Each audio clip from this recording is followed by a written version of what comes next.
I want to talk to my friend Sun, not his real name. Hi, Sun.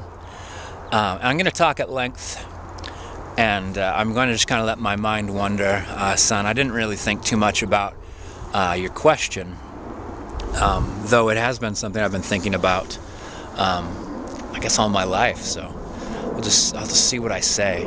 But first of all, Sun, let me show you the delta.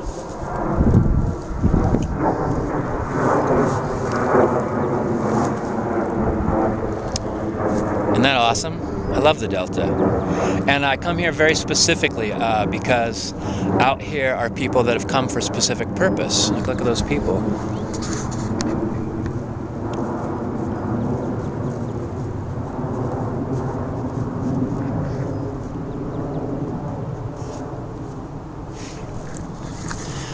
There are hundreds and hundreds of people out here.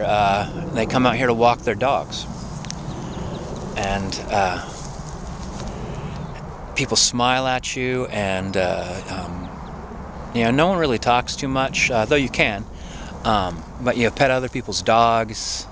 Everyone always says your dog's beautiful. I'm like, no, your dog's beautiful and smart looking. It's a wonderful experience, and I know I'll get it when I come out here, and so I keep that in mind. And there's a bunch of different experiences like that that I'm very specific about.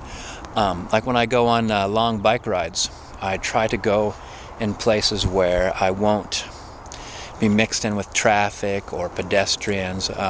Most likely to see other cyclists and a few cars and a few pedestrians. But I try to minimize what might be kind of a distraction or possible negatives. Sometimes when I'm doing off-road mountain biking, let's say, you come whipping around a corner and you startle somebody who's hiking. And it doesn't really matter that, you know, you're on a trail designated for cyclists. What matters is this person got scared. They might start shouting because they perceive danger. So I try to avoid places like that. I try to go farther out. Because what I'm trying to add, Sun, to my life is calmness. And you could have all sorts of different things in your life. You could have love. You know, seek out inspiration from a wide variety of areas that might spark, you know, different coping mechanisms for, like, you know, anger, for passions. But you know, those things come and go, flare up and die out. And what can be maintained, I believe, is calmness. And if your life feels upsetting to you at times, then it's really, I think, really important to seek out calmness in it. And because sometimes you can't affect things like things at work or at groups that you're a part of for whatever reason. You can't really change the nature of some of those things that happen there, but you could go someplace, like a coffee shop that you love, or a place that sells books, and buy a book and sit down and lose yourself in a story.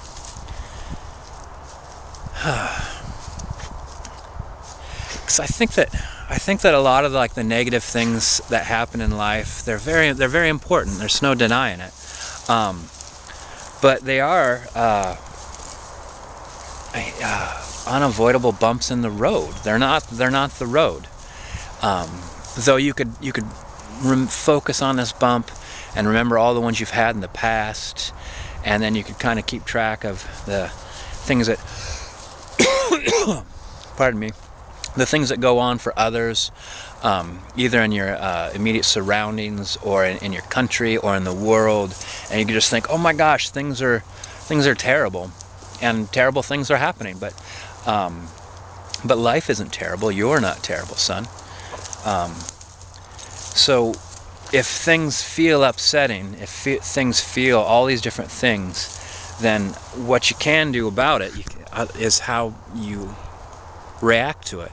And if you react to it by sitting down and counting your breath and looking inside, and then finding something inside that makes you feel calm. It might be songs or thoughts that you think are fun, like you think about creative endeavors or plans for the future, or a fun gift you once gave or received, just something pleasant and calming.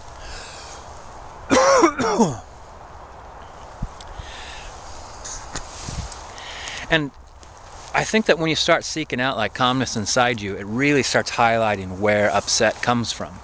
You know, it might come from, say, attention to the news. You might get the newspaper, and going through the newspaper, your eyes might go through, or straight to, unpleasant things that are happening all around. And there's no way you could avoid that kind of information, really, but you cannot focus on it. It cannot be a big part of your life.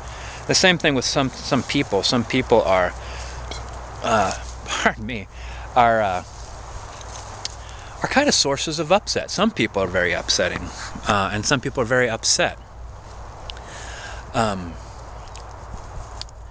some people look for, and those same people are always like looking out for ways to help them not be upset. And it might be lashing out. It might be that well, they need a certain something from others so they could be calm, or like if they upset other people, that kind of calms them down. Those people will get in your life and create like a storm, and you won't even realize until you realize it's them that is that source, or one of the sources. And you think to yourself, like, if I just avoided that person as much as I can, I think I'd feel a lot calmer. And I knew a person that was upset a lot, and this person always said, like, if he did or said something that was upsetting to others, he'd always say, "Oh, I just didn't smoke enough pot today," is what he'd say. And I always thought like, well, that's you're giving up your own choices to decide to be calm, decide to be pleasant, decide not to upset other people. You just do that. You just say like, well, I get to be upsetting, and then I get to say, well, the reason why I was that way is because I wasn't able to take my drug that makes me happy. I thought that was bull. Like, happiness and calmness doesn't come from anywhere else other than inside. You might smoke something or drink something, and then concentrate on calmness, and you become calm. But that was you that made you calm. It wasn't what you smoke or anything else. Like when I listen to music or read a book and I start feeling calm, it really wasn't the music and the book that calmed me down. It was my decision to seek out calmness. I could certainly be upset while listening to wonderful music. I just choose not to. So, I mean, certain things and rituals might help. I mean, I certainly wouldn't say, like, if you like, you know, smoke this or drink that, and you say this makes me feel calm. I'd say, well, you know, that's working out for you. But just don't give up your own choice, or your own decision that is what made you calm. Actually, is you. It didn't come from anywhere else. Though it might seem like it. That's what I'm trying to make you see the difference. I'm trying to communicate the difference. You might go to like an organization, like a religious organization or something like that, and when you go there, you feel calmness and strength flow into you. But that's your calmness and strength that you've gone to a place that's helped you find it and helped